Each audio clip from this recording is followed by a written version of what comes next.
성도님들 가운데 우리나라에서 법률로서 지정한 5대 국경일이 무엇인지 아십니까?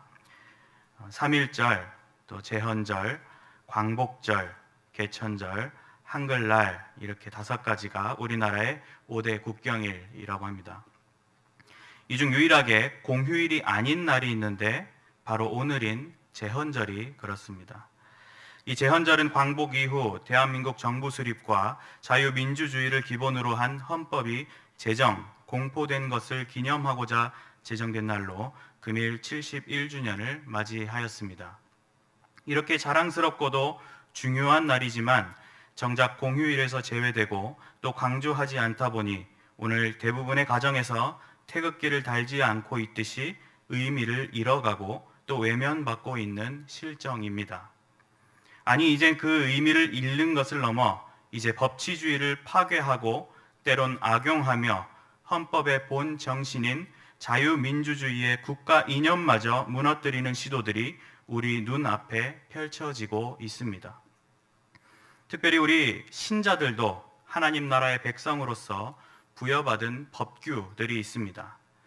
하지만 세상에 벌어지는 일들과 같이 연약한 신자들의 영적인 삶 속에서도 하나님의 법도가 무너지고 퇴색되는 일들이 벌어지곤 합니다. 우리는 이를 방지하기 위해 성경 속 하나님의 법규가 주어졌던 당시의 분위기와 교훈을 살펴보는 것도 도움이 될 수 있을 것입니다. 따라서 이 시간에는 하나님의 명령을 지키는 백성들이 가지는 마땅한 자세가 무엇인지 이스라엘의 지도자 모세의 교훈을 통해 함께 상고해 보고자 합니다. 첫째로 성도는 자신을 사랑해 주신 하나님을 사랑하며 하나님의 명령을 지켜가야 합니다. 다 함께 본문 1절에서 7절까지 봉독하겠습니다. 그런즉 내 하나님 여호와를 사랑하여 그가 주신 책무와 법도와 규례와 명령을 항상 지키라. 너희의 자녀는 알지도 못하고 보지도 못하였으나 너희가 오늘날 기억할 것은 너희의 하나님 여호와의 교훈과 그의 위엄과 그의 강한 손과 펴신 팔과 애굽에서 그 왕 바로와 그 전국에 행하신 이적과 기사와 또 여호와께서 애굽 군대와 그 말과 그 병거에 행하신 일 곧 그들이 너희를 뒤쫓을 때에 홍해 물로 그들을 덮어 멸하사 오늘까지 이른 것과 또 너희가 이곳에 이르기까지 광야에서 너희에게 행하신 일과 르벤 자손 엘리압의 아들 다단과 아비람에게 하신 일 곧 땅이 입을 벌려서 그들과 그들의 가족과 그들의 장막과 그들을 따르는 온 이스라엘의 한가운데서 모든 것을 삼키게 하신 일이라. 너희가 여호와께서 행하신 이 모든 큰 일을 너희의 눈으로 보았느니라. 아멘. 오늘 본문은 그런즉이라고 시작을 하고 있습니다. 이는 문맥이 전환되고 있음을 알려주는데 이 부분은 소위 2차 고별 설교라 불리는 모세의 두 번째 설교에서 중간다리 역할을 합니다. 이 두 번째 설교는 5장부터 10계명을 비롯한 다양한 규례의 이유, 마땅한 자세 등 개괄적인 내용으로 소개합니다. 그리고 12장부터는 후반부로서 규례들의 특정하고도 세부적인 내용들을 제시합니다. 따라서 오늘 11장은 전반부의 결론이자 또 후반부의 서론으로서 하나님의 법규를 대하는 주의 백성들이 가져야 할 마땅한 자세가 무엇인지 다시금 강조하는 부분이라 할 수 있습니다. 특히 오늘 본문은 앞선 10장에 우상 숭배와 불순종으로 파기된 언약을 회복하실 하나님의 놀라우신 사랑의 내용과 연결이 됩니다. 그런 회복을 체험하기 위해서 백성들은 다시 하나님께 돌아오고 또 순종의 자세를 가져야 하는데 1절에서는 그것을 내 하나님 여호와를 사랑하여 그가 주신 책무와 법도와 규례와 명령을 항상 지키라고 표현합니다. 우리가 여기서 눈여겨보아야 할 것은 바로 내 하나님, 즉 너의 하나님으로 하나님을 부르고 있는 점입니다. 이것은 저와 여러분이 가져야 할 순종의 자세에 있어 중요한 전제가 됩니다. 우리는 억지로 또 의무감으로 대하는 하나님이 아닌 너의 하나님, 바로 나의 하나님을 내 삶의 진정한 주인, 전능자, 통치자로 모신 가운데 이루어져야 함을 반드시 전제해 두어야 합니다. 그리고 그런 하나님께 바로 순종하고 법규들을 하나하나 지켜가라는 것이 아니라 사랑하라고 합니다. 그것이 바로 우리가 보여야 할 순종의 가장 기초 자세라 할 수 있습니다. 중요한 것은 이러한 사랑의 자세를 인간 편에만 일방적으로 요구한 것이 아니라는 점입니다. 그러한 사랑, 아니 그 이상의 사랑이 놀랍게도 우리에게 먼저 제공되고 있었다는 사실을 잊지 말아야 합니다. 본문 2절에서 7절에 이르기까지 이스라엘 백성들이 하나님께 이미 받아온 놀라운 사랑에 관해 열거합니다. 우리가 읽은 대로 지금 자녀 세대들은 경험해보지 못하였지만 하나님께서는 출애굽이라는 대사건을 이끄시어 구원의 놀라운 일들을 보여주셨습니다. 애굽 왕과 그 군대와 나라를 향해 구원을 위한 이적과 기사를 베푸신 분이 하나님이셨고, 또 그 대사건을 이끄시어 또 반역자들을 무섭게 벌하신 분이 바로 하나님이셨습니다. 7절 마지막에서 말하듯 백성들은 그것을 그들의 눈으로 보았기 때문에 부인할 수 없었습니다. 그렇기 때문에 하나님의 백성들은 기꺼이 마땅히 사랑의 자세를 가져야 합니다. 아니, 진정한 사랑을 깨닫고 온전히 느끼는 자라면 그러한 사랑의 자세를 당연히 가질 수밖에 없습니다. 바로 그러한 감격적 사랑을 가지고 이제 주님께서 부여하신 책무와 법도와 규례와 명령을 순종해 나가야 합니다. 우리들의 순종의 모습은 어떠합니까? 우리는 왜 순종하는지, 또 어떤 자세로 순종해야 하는지 당위성과 중심을 잃어버린 채 살 때가 많이 있습니다. 그러할 때 우리는 우리가 가져야 할 순종의 기본 자세를 바로 다시 잡아야 합니다. 나의 순종은 진정한 사랑의 마음으로 시작해야 하고, 그 사랑은 이미 주님께서 나에게 베풀어 오셨다는 사실을 기억하시기 바랍니다. 우리는 말씀을 통해 우리의 존재 의미와 가치, 그리고 현재라는 시간에 이르기까지 하나님이 이끌어 오신 놀라운 구속사의 흐름을 배워왔습니다.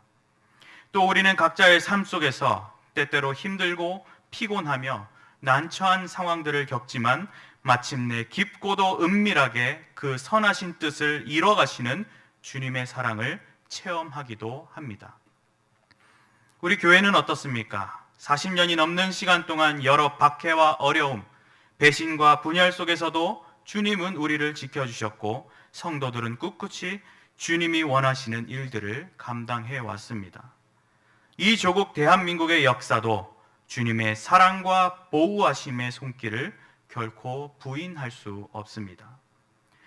여러분의 하나님 여호와의 교훈과 그의 위엄과 그의 강한 손과 펴신 팔이 행하신 놀라운 구원의 일들을 결코 잊지 마시기 바랍니다.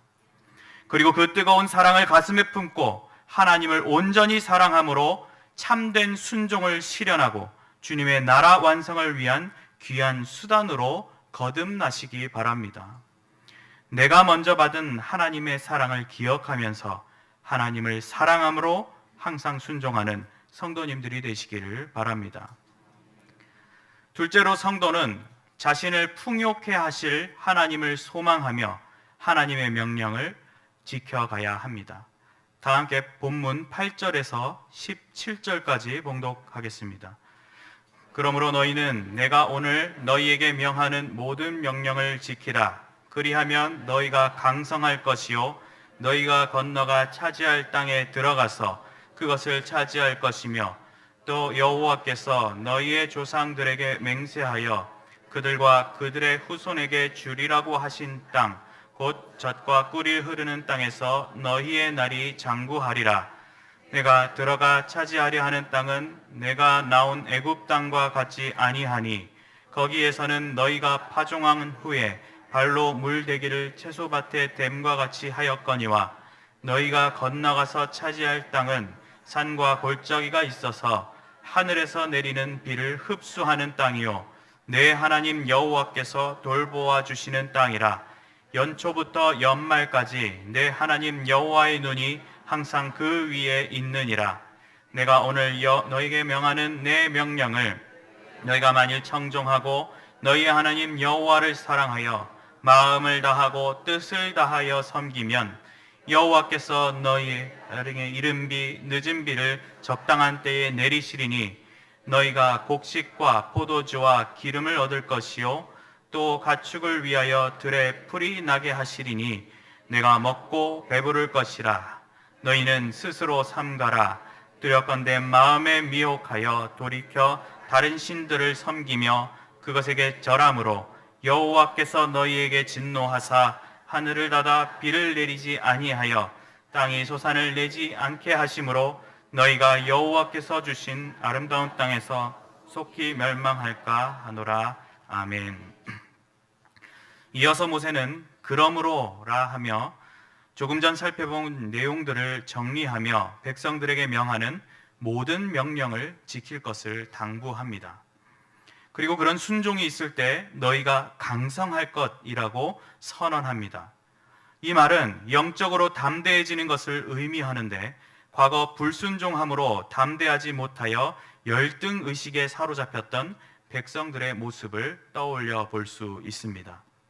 하지만 순종으로 돌아섰을 때 과거에 영광스러웠던 출애굽의 역사가 지금 이 땅에 서 있는 나에게도 일어나 오히려 강성하고 땅을 차지하는 일을 겪게 된다는 것입니다.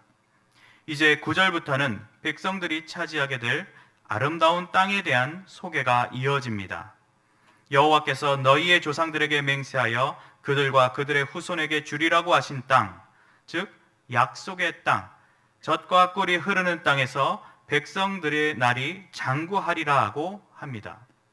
그 땅은 애굽 땅과 다르게 풍요로운 땅이라고 소개합니다.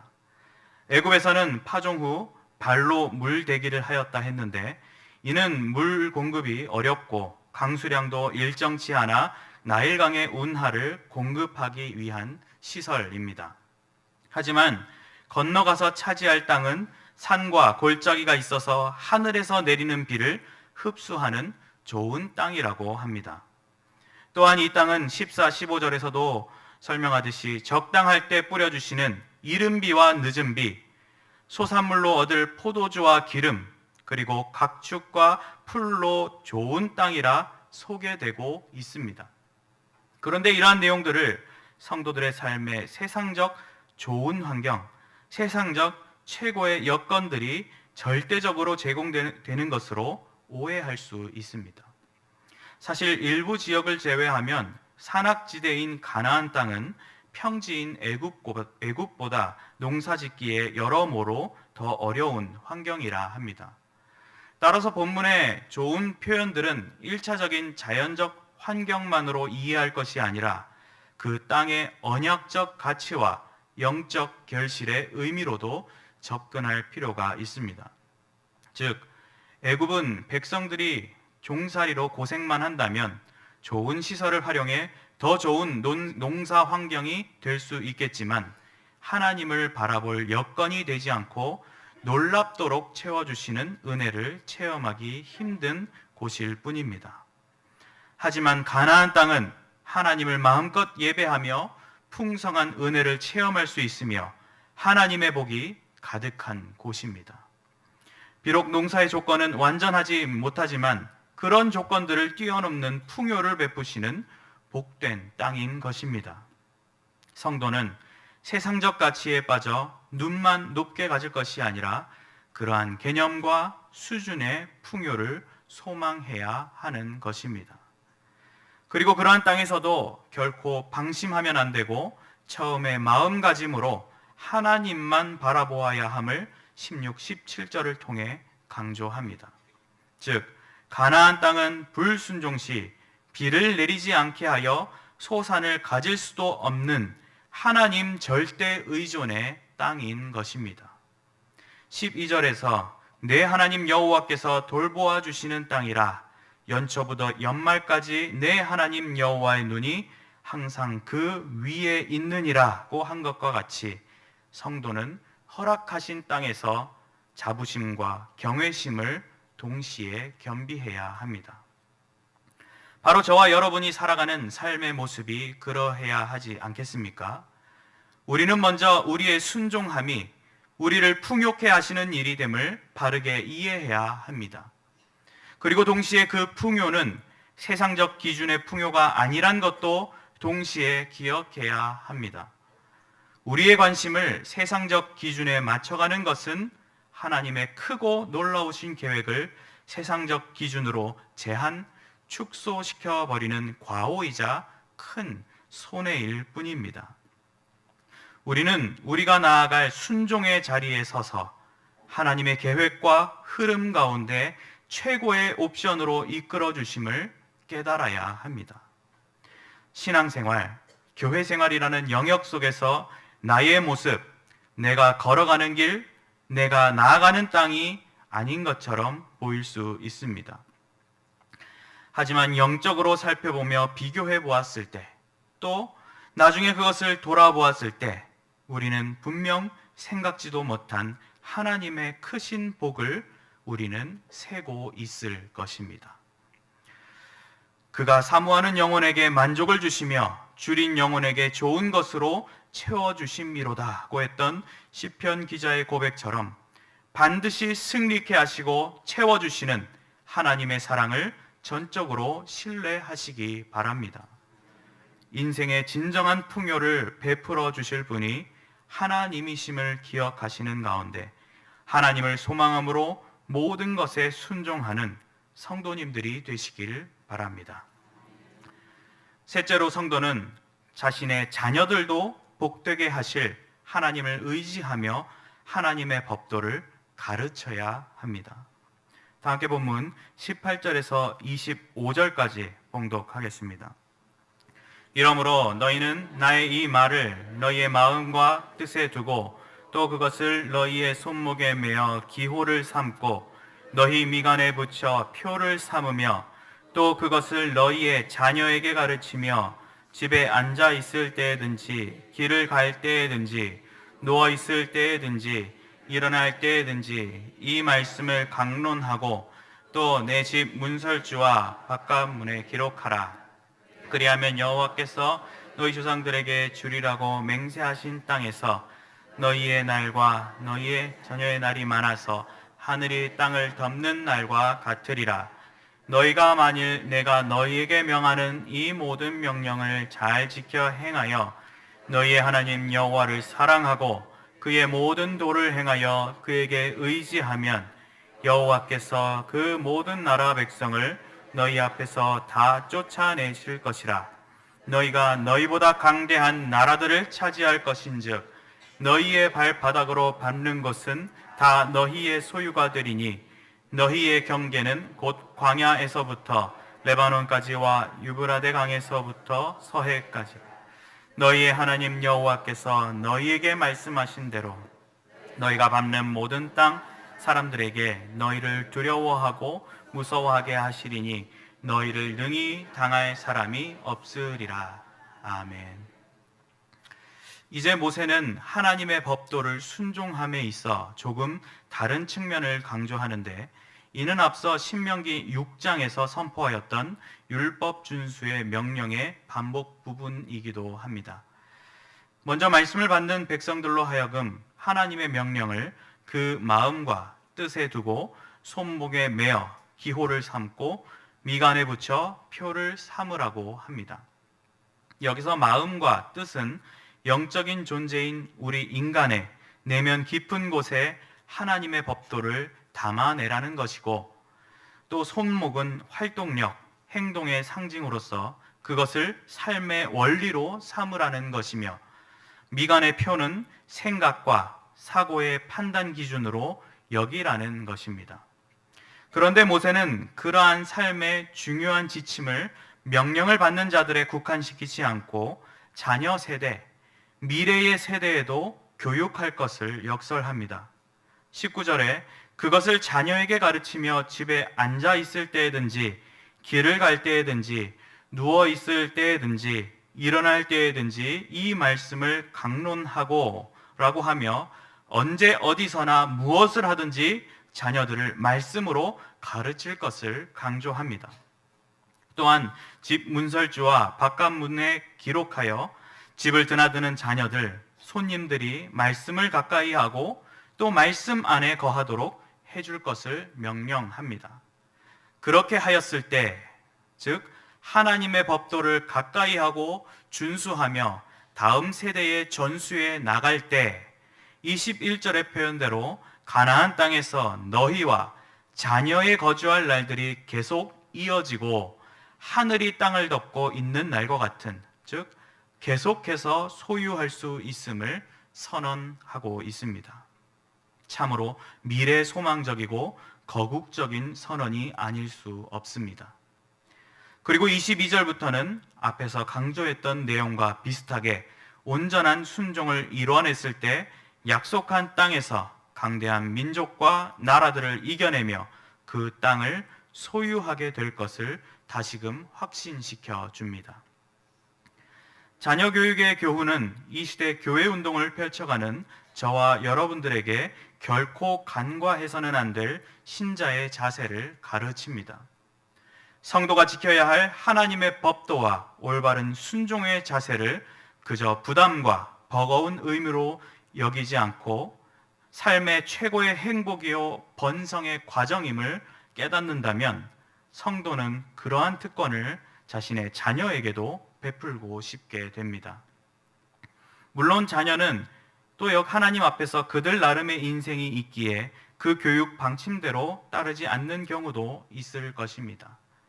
하지만 나의 자녀를 진정으로 사랑한다면, 또 나의 자녀를 하나님의 자녀로 인정하며 맡기길 원한다면 우린 감당해야 할 기도와 교육의 노력을 진실되게 그리고 온 정성을 다하여 펼쳐가야 합니다. 가정에서는 공예배 참석, 가정예배 등 경건의 연습과 환경을 조성함으로 자녀를 주님의 자녀로 훈련시켜 나가야 하며, 교회에서 펼쳐지는 다양한 교육 프로그램에 적극적으로 자녀를 맡기고 후원하며 기도해야 합니다. 어린이 여름 성경학교와 중고등부 SFC 학예 수양회가 열리는데 우리는 내 자녀의 영적 성숙과 바른 신앙관 정립을 위해서 필사적으로 참석시켜야만 합니다. 오늘 떠나는 대학부 단기 선교팀이 저 브라질 땅에서 복음의 씨앗을 잘 뿌리고 안전히 돌아와 이 교회와 나라의 듬직한 기둥처럼 세워지기를 전심으로 기도할 줄 아는 것이 참된 부모 세대의 자세요 마땅한 역할인 것입니다. 물론 이 모든 것은 나 자신이 먼저 그러한 삶을 살고 모범이 되기 위한 몸부림과 동시에 이루어져야 합니다. 그렇게 자녀의 신앙교육이 잘 이루어질 때 나와 자녀가 속한 가정과 교회는 세상 사람들이 누릴 수 없는 최고의 복들로 가득해질 것입니다. 바로 그것이 자녀를 위한 최고의 선물이요 복된 삶의 지혜라는 참된 해안을 가지고 또 그것을 이루실 하나님을 의지함으로 자녀들을 교육하는 성도님들이 되시길 바랍니다. 넷째로, 성도는 불순종의 저주를 내리시는 하나님을 두려워하며 하나님의 법도를 지켜가야 합니다. 다 함께 본문 26절에서 32절까지 봉독하겠습니다. 내가 오늘 복과 저주를 너희 앞에 두나니 너희가 만일 내가 오늘 너희에게 명하는 너희의 하나님 여호와의 명령을 들으면 복이 될 것이요, 너희가 만일 내가 오늘 너희에게 명령하는 도에서 돌이켜 떠나 너희의 하나님 여호와의 명령을 듣지 아니하고 본래 알지 못하던 다른 신들을 따르면 저주를 받으리라. 내 하나님 여호와께서 내가 가서 차지할 땅으로 너를 인도하여 들이실 때에 너는 그리심 산에서 축복을 선포하고 에발 산에서 저주를 선포하라. 이 두 산은 요단강 저쪽 곧 해지는 쪽으로 가는 길 뒤 길갈 맞은편 모래 상수리 나무 곁에 아라바에 거주하는 가나안 족속의 땅에 있지 아니하냐. 너희가 요단을 건너 너희의 하나님 여호와께서 너희에게 주시는 땅에 들어가서 그의 땅을 차지하려 하나니 반드시 그것을 차지하여 거기 거주할지라. 내가 오늘 너희 앞에 베푸는 모든 규례와 법도를 너희는 지켜 행할지니라. 아멘. 하나님의 법도를 지키는 데 있어 과거와 현재 그리고 미래적인 의미와 방향까지 소개한 모세는 이제 마지막으로 그렇지 않을 경우에 대한 경고를 덧붙입니다. 26절 기록대로 오늘 바로 말씀을 듣는 그 때에 복과 저주를 너희 앞에 두었다고 합니다. 바로 오늘 너희의 하나님 여호와의 명령을 들으면 복이 될 것이지만 그 도에서 돌아서고 명령을 듣지 아니하고 우상 숭배를 하면 저주를 받을 것이라 합니다. 그리고 차지할 땅으로 하나님께서 인도하셨을 때 백성들로 하여금 그리심 산에서 축복을 선포하고 에발 산에서 저주를 선포하라고 합니다. 그리심 산과 에발 산은 가나안의 세겜 지역을 사이에 두고 마주보고 있는 산으로 서로 비슷한 높이로 존재하는데 그리심 산은 숲이 울창하고 해가 잘 들지만 에발 산은 바위산이며 그늘 지역이라 대조적인 상징을 나타냅니다. 나중에 여호수아 8장에서 실제로 백성들은 가나안 입성 후 두 산에 반반씩 나뉘어 서서 복과 저주의 말씀을 낭독하기도 합니다. 에덴 동산 때부터 모세를 비롯한 하나님의 교훈들은 늘 그렇지 않을 경우에 관해 주지시켜 왔습니다. 즉 불순종엔 저주가 있다는 하나님의 방식은 신자의 삶에 있어 반드시 긴장하고 있어야 할 사항임에 틀림없습니다. 그러한 경고 후 31절에 이제 백성들은 요단을 건너 약속의 땅을 차지하게 될 것이고 또 거주할 것이라 다시 복된 약속을 받습니다. 물론 그것은 마지막 32절의 절대적인 조건, 모든 규례와 법도를 너희는 지켜 행할지니라는 말이 성립했을 경우입니다. 바로 우리의 신앙이 그런 것입니다. 저와 여러분 앞에 복과 저주가 놓여 있습니다.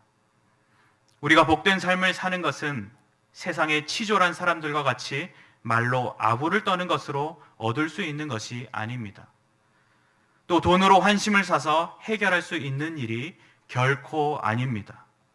그것은 오직 순종의 자세, 말씀을 내 마음판에 새기고 내 삶의 양식으로 삼는 자세일 뿐입니다. 만약 그렇지 않으면 감히 하나님께 불순종한다면 엄중한 심판이 분명히 따르게 됩니다. 또한 하나님의 최종 심판은 명확하게 복 아니면 저주이지 마치 복 반, 저주 반인 것 마냥 어중간한 위치가 아닙니다. 말씀의 본질에서 벗어나 단어 몇 개로 이상한 교리를 늘어놓는 이단의 꼬임에 넘어가서는 안 되는 것이고 문화와 감정, 소수나 약자 이런 타이틀을 내세워 거짓된 선동으로 결국은 교회를 죽이려 드는 세력의 공세에도 흔들리면 안 됩니다. 세상적 즐거움과 유행에 타협해버리는 마음 없는 빈 껍데기 신앙은 내버려야 합니다. 우리는 신앙의 소속과 그 포지션을 명확히 해야 합니다. 그 이유는 불순종으로 인한 저주는 사람이 아닌 하나님이 내리시는 아주 엄중한 벌이기 때문입니다. 그 저주는 패배요, 그 저주는 슬픔이요, 영원한 고통이 따르는 상상 이상의 형벌입니다. 물론 그렇다고 해서 저주만을 떠올리며 염려하고 불평하기만 하는 단적인 자세를 가져서도 안 됩니다. 사실 우리에게 그럴 여유마저 없는 것은 32절 표현대로 하나님의 규례와 법도가 바로 오늘 저와 여러분 앞에 놓여 있기 때문입니다. 지금 당장 앞에 있는 복과 저주의 갈림길에서 저와 여러분은 어디를 바라보고 순종하며 걸어가야 하겠습니까? 우리는 오직 하나님께만 항상 복종하여 두렵고 떨림으로 우리의 구원을 내일이 아닌 지금, 오늘 온전히 이루어야 합니다. 우리가 다른 데 눈을 돌리지 않고 하나님의 말씀만을 쫓아간다면 이미 그 인생은 성공하고 승리한 삶이며 그것이 바로 하나님이 원하시고 기뻐하시는 일이란 것도 기억하시기 바랍니다. 하나님께서 우리에게 복과 저주 두 가지를 주신 것은 사실 저주받아 죽어마땅한 우리가 믿음과 순종의 방법으로 복받기를 원하시는 사랑에서 기인한 것임을 깨달으시기 바랍니다. 불순종한 자들에게는 복된 길을 결코 허락치 않으시고 저주를 내리시는 하나님을 두려워함으로 그 법도에 순종해 나가시는 성도님들이 되시길 바랍니다. 사랑하는 성도 여러분, 그리고 헌신을 다짐하시는 제19, 20, 21 여전도회 회원 여러분, 초기 기독교의 거장이자 역사적인 사상가 아우구스티누스는 자유는 법률의 보호를 받아 처음으로 성립한다. 이 세상에 법 외에 자유가 있을 수 없다고 국가와 자유에 있어 법의 중요성을 강조한 바 있습니다. 이 말은 세상 국가뿐만 아니라 하나님의 나라에도 동일하게 적용되는 문제입니다. 만약 우리에게 하나님의 법도가 없고 또 하나님의 그분의 통치와 보호가 없다면 우리들의 삶의 참 자유는 결코 주어질 수 없습니다. 그리스도 예수 안에 있는 생명의 성령의 법이 죄와 사망의 법에서 너를 해방하였다 하고 선언한 것과 같이 우리는 하나님의 법과 또 그것을 온전히 이루신 예수 그리스도의 희생과 보호하심으로 진정한 자유함을 누리는 대반전의 삶을 갖게 됐습니다. 오늘 설교에서 무엇이 하나님의 법도인지 상세히 다루진 않았지만 하나님의 법도는 사망과 절망이 아닌 생명을 낳으며 성령이 함께 하시는 놀라운 구원의 전개요 말씀의 역사임을 기억하시기 바랍니다. 우리가 받은 하나님의 말씀을 가까이 하며 마음과 행동의 기준이 되며 그것이 내 삶의 목적과 또 자녀에게 물려줄 유산이 된다면 분명 나와 내 자녀 그리고 우리가 모여있는 이 교회와 국가는 주님의 영광으로 가득한 아름다운 공동체를 이루고 말 것입니다. 하나님의 법도를 늘 기억하고 준수하시기 바랍니다. 그리고 그 하나님의 법도를 사랑하며 전파하시기 바랍니다. 불순종에는 무서운 저주가 임할 것을 두려워하는 가운데 날 먼저 사랑해 주신 하나님을 사랑하고 날 풍요케 하실 하나님을 의지하며 나의 자녀 세대까지 복되게 하실 하나님께 온전히 순종하시는 경영의 성도 여러분들과 제19, 20, 21 여전도의 회원들이 되시길 주님의 이름으로 간절히 축원합니다.